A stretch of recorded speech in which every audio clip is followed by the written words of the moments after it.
28వ తేదీ నవంబర్ నెల 2024వ సంవత్సరం. ఈరోజు దేవుని వాగ్దానము మత్తయి సువార్త 16వ అధ్యాయము 26వ వచనము. ఒక మనుష్యుడు లోకమంతయు సంపాదించుకొని తన ప్రాణమును పోగొట్టుకుంటే అతనికేమి ప్రయోజనకరము? సహోదరి సహోదరులారా, ఈ లోకంలో మనం జీవించేది కొంతకాలమే. మనం ఎంత జ్ఞానులమై ఉన్నప్పటికీ, ఎంత సంపాదించినప్పటికీ, లోకం దృష్టిలో ఎంత పలుకుబడి ఉన్నా, ఎంత ఆరోగ్యంగా ఉన్నా, ప్రతి ఒక్కరూ ఏదో ఒక రోజు మరణించాల్సిందే. ఈ లోకంలో మనం జీవించే జీవితం గురించి ప్రతిదినము ఎంతో ఆలోచిస్తూ ఉంటాము. ఏం తినాలి, ఏం ధరించాలి, ఏం పని చేయాలి, ఎంత సంపాదించాలి, ఇంకా మనం ధనవంతులం అవ్వడానికి ఏ ప్రయత్నాలు చేయాలి అని ఈ ఇహలోక జీవితం గురించి ఎంతో ఆలోచిస్తూ ఉంటాము. కానీ మరణం తర్వాతే అసలైన జీవితం ఉందని కొంతమందికి మాత్రమే తెలుసు. అది శాశ్వతమైన జీవితం. ఈ భూమి మీద మనం జీవించే జీవితం కంటే కూడా మరణం తర్వాత ఉండే జీవితం గురించే మనం ఎక్కువగా ఆలోచించాలి.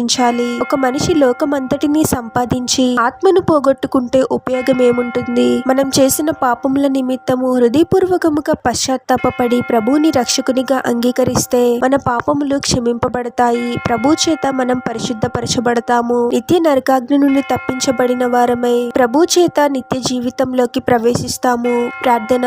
పరిశుద్ధుడవగు ప్రభువా, మీ పరిశుద్ధమైన పాదాలకు వేలాది వందనాలు, స్తుతులు, స్తోత్రాలు చెల్లించుకుంటున్నాము తండ్రి. మరొక నూతన దినంలోనికి మమ్మల్ని క్షేమంగా ప్రవేశింపచేసిన దేవా, మీకే స్తోత్రం ప్రభువా. ఈ భూమి మీద మేము జీవించేది తాత్కాలికమైన జీవితము. మరణం తర్వాతే శాశ్వతమైన జీవితం ఉందని గ్రహించగలిగే జ్ఞానాన్ని మాకు దయచేయండి తండ్రి. తాత్కాలికమైన వాటి మీద కాకుండా శాశ్వతమైన వాటి మీద శ్రద్ధ నిలిపేవారముగా మేముండాలి ప్రభువా. మీకు వ్యతిరేకంగా మేము చేసిన ప్రతి తప్పుని, పాపాన్ని క్షమించండి తండ్రి. మా హృదయాలలో నిజమైన పశ్చాత్తాపాన్ని కలిగించండి ప్రభువా. ఈ లోకంలో మేము జీవించినంత కాలము మీకు లోబడి జీవిస్తూ మీ ద్వారా పరలోక రాజ్యంలో ప్రవేశించడానికి మాకు సహాయం చేయమని ఈ ప్రార్థనలో ఏకీభవిస్తున్న ప్రతి ఒక్కరిని పేరు పేరున దీవించి ఆశీర్వదించి అభిషేకించమని, వారు చేసే ప్రతి పనిలో మీరే వారికి తోడుగా ఉండి వారిని అన్ని కీడుల నుండి, అపాయాల నుండి మీరే వారిని రక్షించమని ఈ మా మనవులన్నీ యేసుక్రీస్తు వారి పరిశుద్ధ నామంలో అడిగి వేడుకొనిచున్నాము తండ్రి. ఆమెన్.